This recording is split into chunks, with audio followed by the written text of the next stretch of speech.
Online class में आपका स्वागत है।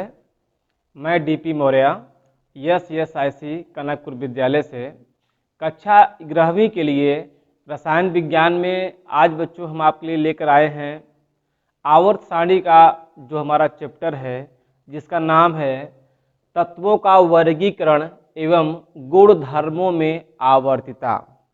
आप देखिए बेटा, तत्वों का वर्गीकरण और गुण धर्मों में आवर्तिता का यहाँ पे आशय ये हुआ कि हमारे प्रकृति में, जैसा कि हम जानते हैं, सभी पदार्थ किसी न किसी विशेष तत्व से मिलकर बने हुए हैं और सभी पदार्थों का अपना एक अलग अलग गुण होता है। वह गुण किसके कारण होता है?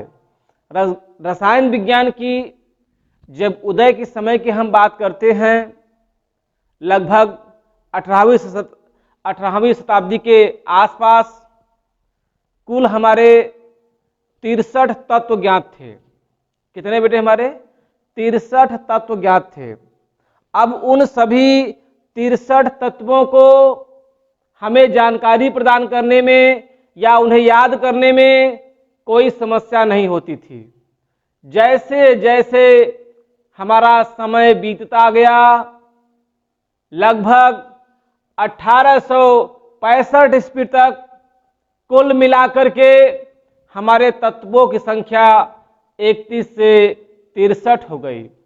लगभग कि 1800 में 31 थे, 1800 में लगभग 31 तत्व थे हमारे सन 1800 में। लेकिन जैसे जैसे 1865 आते आते इनकी संख्या लगभग बेटा हमारा 63 हो गया, लगभग जस्ट दूना हो गया। तो वैज्ञानिकों ने अपने विचारों में यह व्यक्त किया कि समय बीतते बीतते तत्वों की संख्या बढ़ रही है और उन्हें ज्ञात करने में हमें बहुत सारी समस्याओं का सामना करना पड़ रहा है। तो उसके लिए उन्होंने कुछ प्रावधान बनाए। उन प्रावधानों का हमारा मुख्य उद्देश्य क्या था? देखिए, हमारे प्रकृति में जो भी तत्व पाए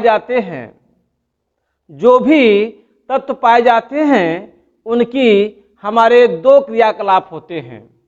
या तो बेटा वो संयुक्त अवस्था में मिलेंगे या तो वह मुक्त अवस्था में मिलेंगे। हमारे प्रकृति में जो तत्व जिनकी क्रियाशीलता कम होती है वह हमेशा मुक्त अवस्था में मिलते हैं। जैसे ज्यादातर मात्रा में सोना हुआ, चांदी हुआ, ये ऐसे तत्व हैं जिनकी क्रियाशीलता कम होती है और इसीलिए ये हमारे प्रकृति में मुक्त अवस्था में ज्यादा मिलते हैं। और जिन तत्वों की क्रियाशीलता ज्यादा होती है वो हमारे प्रकृति में संयुक्त अवस्था में मिलते हैं। जैसा कि हम आपको यहाँ पे व्यक्त किए हैं, आज तक कुल कितने तत्व ज्ञात हुए हैं? तो हम लोग कहते हैं 118 तत्वों की जानकारी वैज्ञानिकीय पद्धति के माध्यम से आपको प्राप्त हुआ और उनमें से 92 ऐसे तत्व होते हैं जो मुक्त अथवा संयुक्त अवस्था में पाए जाते हैं प्रकृति में। इन्हीं 92 तत्वों को, 118 तत्वों में से 92 तत्वों को हम अपने प्रकृति में मुक्त अथवा संयुक्त रूप में प्राप्त करते हैं। मुक्त अवस्था या उसी को हम लोग कहते हैं संयुक्त अवस्था में, दोनों के रूप में मिलते हैं। मुक्त के रूप में वो मिलेगा जिसकी क्रियाशीलता कम होती है। जिसकी क्रियाशीलता कम होगी वो हमारे प्रकृति में मुक्त अवस्था में और संयुक्त मिलेंगे। ज्यादातर वो मुक्त अवस्था मिलते हैं। और जिसकी संयुक्त अवस्था होती है उसे हम लोग कहते हैं आप अधिक क्रियाशील तत्व है। अब देखिए, जो भी हमारे आज तक 118 तत्व प्राप्त हुए हैं उनके गुण क्या हुए? उनके 3 गुण हुए। एक तो बेटा कोई भी तत्व हमारा धातु होगा, या तो कोई हमारा अधातु होगा और कोई हमारा उपधातु हो सकता है। रसायन विज्ञान में धातुओं को किसे धातु कहते हैं? तो आप लोगों के धातुओं के लिए तत्व, ऐसे तत्वों को हम धातु कहेंगे जो आघातवर्धनीय हो। आघातवर्धनी का मतलब होता है जिसको हम पीट पीट करके उसके आकार में परिवर्तन करने की क्षमता रखते हो। वह तत्व जिसकी तन्यता होगी वो धातु होगा। वह तत्व जिसके अंदर एक धात्विक अपनी चमक होगी वह धातु होगा। जो विद्युत और उष्मा के चालक होंगे वो हमारे धातुएं होंगी। तो ये कई हमारे ऐसे कंडीशंस हैं कि धात्विक चमक हो, एक हमारा उसका आघातवर्धनीयता हो, और वो हमारे तन्य हो, विद्युत व उष्मा के अगर वो चालक होते हैं तो हम यहाँ पे कह सकते हैं कि आप एक धात्विक तत्व हो, धातु हो। जैसे हमारा सोना, चांदी, copper, zinc, sodium, magnesium, calcium, ये जितने भी हमारे होंगे इन सब को हम लोग धातुओं के श्रेणी में रखते हैं। और एक बेटा हमारा अधातु होता है। अधातुओं की श्रेणी में कौन कौन आते हैं? अधातुओं की श्रेणी में वे आते हैं जो जिनके अंदर धात्विक गुण ना हो, मतलब कि वो गैसीय अवस्था में हो, उनकी कोई अपनी धात्विक चमक न हो, कोई अपना विशेष चमक न हो, वह उष्मा व विद्युत के कुचालक हो, वो आघातवर्धनीय और तन्य नहीं होते हैं, तो उसे हम लोग कहते हैं क्या कि आप एक अधातु हो। अधातुओं के लिए यहाँ पर हमारे गैसों को अधातु के रूप में जाना गया है। कुछ ऐसा नहीं है कि हमारे गैसें ही अधातु होती हैं, कुछ और भी होते हैं हमारे, लेकिन मुख्य रूप से यहाँ पे हम लोग गैसों की बात करते हैं। तो गैस हमारे वो होते हैं जो जैसे हमारा helium, neon, argon, chlorine, fluorine, iodine, hydrogen, nitrogen, oxygen, ऐसे सारे तत्वों को यहाँ पे अधातुओं के रूप में जाना गया है। ठीक है। और कुछ ऐसे एलिमेंट होते हैं हमारे धातुओं में, देखते हैं हम लोग उपधातु। उपधातु से कहते हैं हम लोग जिनमें धात्विक और अधात्विक दोनों प्रकार के अगर हमारे गुण पाए जाते हैं तो उसे हम लोग बेटा कहते हैं क्या कि आप एक उपधातु हो। जैसे आर्सेनिक, एंटीमनी, बिस्मथ, ये जो आदि हमारे तत्व होते हैं, इनको हम रसायन विज्ञान में हम जानते हैं कि ये आप एक उपधातु के रूप में जाने जाते हो। मतलब जिनमें धात्विक गुण और अधात्विक गुण दोनों प्रकार के गुण हमारे पाए जाते हैं, उसे हम लोग उपधातु के नाम से जानते हैं। अब देखिए बेटा, जो पुरानी हमारी विचारधारा थी, पुरानी विचारधारा के अनुसार रसायन विज्ञान में तत्वों के भौतिक और रासायनिक गुणों की व्याख्या किया गया है ना। तत्वों के भौतिक और रासायनिक गुणों की व्याख्या किया गया तो उसमें मुख्य रूप से हमारा आता है कि तत्वों के भौतिक और रासायनिक गुण उनके परमाणु द्रव्यमानों के आवर्ती फलन होते हैं। यहाँ कहने का मतलब यह हुआ कि किसी भी तत्व का जो भौतिक और रासायनिक गुण होगा उन तत्वों के परमाणु द्रव्यमानों के आवर्ती फलन होते हैं। कहने का तात्पर्य यह है कि जो हमारे सारे गुण हमारे आएंगे, गुण हमारे दो प्रकार के होते हैं। एक बेटा हमारा होता है भौतिक गुण, एक हमारा होता है रासायनिक गुण। ये भौतिक गुण और रासायनिक गुण का यहाँ पे क्या तात्पर्य है, हम पहले उसकी बात करते हैं। ध्यान दीजिएगा, भौतिक गुण क्या होता है कि जैसे किसी भी तत्व की अवस्था क्या है, उसका गलनांक क्या है, उसका क्वथनांक क्या है, उसकी परमाणु त्रिज्या क्या है, उसकी आयनन ऊर्जा क्या है, उसका जो है आपका जो विद्युत ऋणात्मकता क्या है, उसका जो कि इलेक्ट्रॉन बंधुता क्या है, हमारा उसका आयतन क्या होता है, हमारा घनत्व क्या होता है, आदि शब्दों को हमारे रसायन विज्ञान में यहाँ पे भौतिक गुण के बारे में हम लोग बात करते हैं। ये उसकी फिजिकल क्वांटिटीज है, यह उसका भौतिक गुण होगा कि उसका आकार, उसका घनत्व, उसका आयतन, उसका क्वथनांक, उसका गलनांक, उसका द्रवणांक, उसका हिमांक, हर एक एलिमेंटों का जितने भी हमारे प्रकार के तत्व हमारे प्रकृति में पाए गए हैं उन सभी तत्वों की एक अपनी विशेष गुण होता है। एक प्रकार का एक तत्व होता है। पूरे यूनिवर्स में आप कहीं भी जाओगे तो हाइड्रोजन को हाइड्रोजन ही माना जाएगा। जो हाइड्रोजन की गुण हमारे इस देश में होगी वही हाइड्रोजन का गुण हर देशों में होगा। जो धातुओं का गुण इस जगह पे होगा वही पूरे यूनिवर्स में होगा। लेकिन बच्चों ये ध्यान देना, एक प्रकार के तत्वों के सारे गुण पूरे यूनिवर्स में समान होंगे और भिन्न भिन्न प्रकार के तत्वों के सारे गुण हमारे क्या होंगे, भिन्न भिन्न होंगे। ये नहीं कि कोई धातु है, एल्युमिनियम भी धातु है, कॉपर भी धातु है। ध्यान देना, एल्युमिनियम भी धातु है, कॉपर भी धातु है, जिंक भी है, आयरन भी है, ये सारे हमारे धातु हैं। लेकिन बच्चों इन सारे धातुओं का गुण होना, इनके अंदर धात्विक चमक है, इनके अंदर आघात वर्धनीयता है, इनके अंदर चुंबकीय विद्युत चुंबकीय गुण होंगे, उष्मा की चालकता होगी, विद्युत की भी चालकता होगी, परंतु इनके सारे नेचर रसायन विज्ञान के दृष्टिकोण से इनके सारे नेचर भिन्न होंगे। एल्युमिनियम का जो नेचर होगा वह कॉपर की तरह नहीं हो सकता है, कॉपर का जो नेचर होगा वह जिंक की तरह नहीं हो सकता है। तो मतलब भले ही आप एक धातु हो लेकिन सभी हमारे गुणों में आपका जो नेचर होगा, आपकी भौतिक गुण रासायनिक गुण में कुछ न कुछ अंतर जरूर आएगा। भले ही 100 लोगों का एक समूह हो, सभी हमारे मानव हैं और सभी मानवों में हमारे फीमेल है या हमारे सभी मेल है, लेकिन वहां पे सभी व्यक्तियों का अपना एक अलग अलग प्रॉपर्टी होता है। 100 लोग हैं, 100 लोगों के अंदर 100 प्रकार की विचारधाराएं, 100 प्रकार की उनकी क्रियाकलाप को देखने को मिलेंगे। उसी प्रकार से जितने भी प्रकार के हमारे तत्व हैं वो तत्व हैं। कोई तत्व हमारे धातु हैं, अधातु हैं, उपधातु हैं।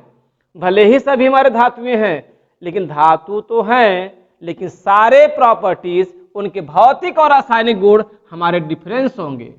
सभी के गलनांक, क्वथनांक, द्रवणांक, हिमांक सब डिफरेंस होंगे। अगर भौतिक गुण की बात करते हैं हम लोग यही ना कि गलनांक, क्वथनांक, हिमांक, द्रवणांक, आयतन, घनत्व आदि शब्द आएंगे हमारे। उसी प्रकार से हमारा रासायनिक प्रॉपर्टीज क्या होती है, रासायनिक गुण के बारे में बात करेंगे। केमिकल प्रॉपर्टीज क्या होती है हमारी? केमिकल प्रॉपर्टीज हम उन अवस्थाओं में बात करते हैं कि एक पदार्थ किसी दूसरे पदार्थ के सापेक्ष किसी भी प्रकार की क्रिया करके एक दूसरा हमारा कोई कंपाउंड बना दे, उसे हम कहेंगे आपका यह रासायनिक गुण है, ये रासायनिक गुण है, ये प्रॉपर्टीज है, ये नॉट बी चेंजिंग। जैसे आप कभी भी कहते हो कि हमारा हाइड्रोजन हमारे आयोडीन से क्रिया करेगा और बनाएगा हमारा हाइड्रोजन आयोडाइड। यह हाइड्रोजन, ये आयोडीन एक अलग अलग तत्व हैं, लेकिन आपस में सहयोग करके हाइड्रोजन आयोडाइड बनाए। तो हाइड्रोजन आयोडाइड का भी, इसकी अवस्था भी गैस, इसकी भी गैस, इसकी भी गैस है, ये तीनों गैस हैं, लेकिन इनका गुण इनसे बहुत डिफरेंस, इनका गुण भी इनसे बहुत डिफरेंस होंगे। ये ध्यान देना, भले ही आप गैस गैस हुए लेकिन आपके माध्यम से किसी दूसरे प्रकार का हमारा पदार्थ बनता है। रासायनिक गुण का मतलब कि रासायनिक में हम लोग उसके कुछ कणों को परिवर्तित कर सकते हैं और ज्यादातर नहीं कर सकते हैं। भौतिक परिवर्तन जैसे आप लोगों ने पढ़ा था, भौतिक परिवर्तन, ठोस का द्रव बनना, द्रव का गैस बनना, गैस का द्रव बनना और किसी भी ठोस गैस का द्रव में परिवर्तन होना, ये हमारा भौतिक परिवर्तन। रासायनिक परिवर्तन is no changing, one stage up, one stage. जैसे लोहे में जंग लगना, दूध का दही में बनना, ये रासायनिक परिवर्तन है। यह एक बार क्रिया हो गई तो पुनः वापस लौट के देखती नहीं है आपको। चूना है, बिना बुझा हुआ चूना, अगर उसमें एक बार आपने पानी डाल दिया तो कैल्शियम हाइड्रोक्साइड बन जाएगा। अब पुनः हम लोग चाहते हैं कि इसको क्या कहेंगे, कहेंगे दिस इज नॉट, इसका मतलब कि पुनः हम लोग बिना बुझा हुआ चूना नहीं प्राप्त कर सकते, इम्पॉसिबल है। वही कंडीशन हमारे भौतिक गुण में। तो इसी की दिशा में हमारे वैज्ञानिकों ने कहा 3 प्रकार के अवस्थाओं में हमारे तत्व मिलते हैं। ठोस आपको जो है धातु, अधातु और उपधातु होते हैं। और कहा कि जो भी हमारे मुख्य गुण हुए वो परमाणु द्रव्यमानों के आवर्ती फलन होंगे, मतलब जो भी तत्व हमारा होगा उसके सारे गुणों की व्याख्या हम लोग उसके परमाणु द्रव्यमान के आधार पर देंगे। वो परमाणु द्रव्यमान है क्या चीज, उसके बारे में बताया कैसे गया। प्राउटर नामक वैज्ञानिक थे, यहां पे कहा तत्वों के वर्गीकरण की दिशा में इसके गुणों के बारे में जैसे जैसे संख्या बढ़ती गई, संख्या 31 थी, फिर 33 हुआ, 118 हो गया, आज तक संख्या जस्ट डबल फिर होती गई, हमारी संख्या बढ़ रही है। उसी की दिशा में हमारे प्राउटर नामक वैज्ञानिक ने तत्वों के गुणों के बारे में बात अलग किया। आपके डायबेराइनर ने अलग किया, ड्यूमा ने अलग कहा, न्यूलैंड ने अलग कहा, लोथर ने भी अलग किया। और इसी में आपका एक नाम हमने यहां बोल दिया, आपके थे बेटा मेंडलेफ। मेंडलेफ जी तो है, ये मेंडलेफ की जो आपकी मेन भूमिका थी ये सभी लोगों ने बताया, लेकिन मेंडलेफ की आवर्त सारणी में कुछ विशेषताओं का वर्णन किया गया था। मेंडलेफ नामक वैज्ञानिक, और उसके बाद मोजले जी थे, बरी जी थे, और हमारे बोर थे, जो कि आज आधुनिक युग में जो हमारी व्याख्या मुख्य है वो मोजले और बोर और बरी के सिस्टम पे कार्य करता है। आधुनिक आवर्त सारणी या दीर्घाकार आवर्त सारणी की हम बात करते हैं तो उसके बारे में आपका मुख्य उद्देश्य किसके माध्यम से होता है बेटा, हमारा मोजले, बरी और आपके थे बोर नामक वैज्ञानिक थे। लेकिन उसमें भूमिका मेंडलीव जी की बहुत ज्यादा ये भी थी। मेंडलीव जी ने भी आवर्त सारणी के बनाने में बहुत बड़ा योगदान किया था। आइए हम मेंडलीव जी के आवर्त सारणी के विषय में कुछ बातें करते हैं।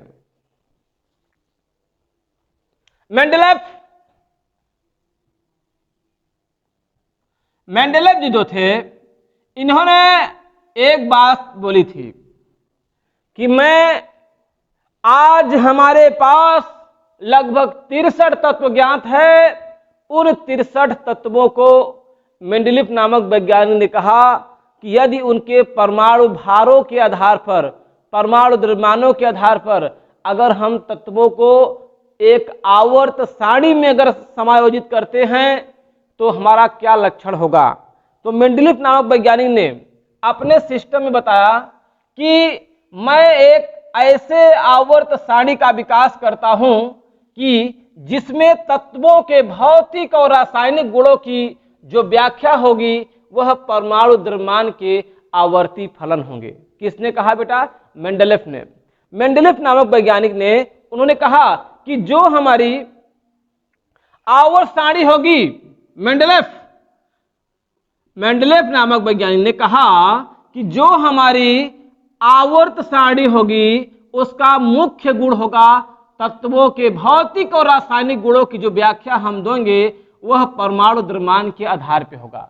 मतलब कि तत्वों का जो परमाणु द्रव्यमान होगा उसके आधार पर उनको, उनके गुणों के आधार पर एक विशेष प्रकार की आवर्त सारणी बनाई जाएगी। तो मेंडलीव नामक वैज्ञानिक जब आवर्त सारणी बनाने का विकास कर रहे थे तो उस समय लगभग 63 तत्वों की जानकारी उनके पास विद्यमान थी और उन्होंने अपने 63 तत्वों को आवर्त सारणी में कहा कि हमारे आवर्त सारणी में कुल 8 समूह होंगे। क्या बेटा, हमारे 8 समूह होंगे और 12 आवर्त होंगे।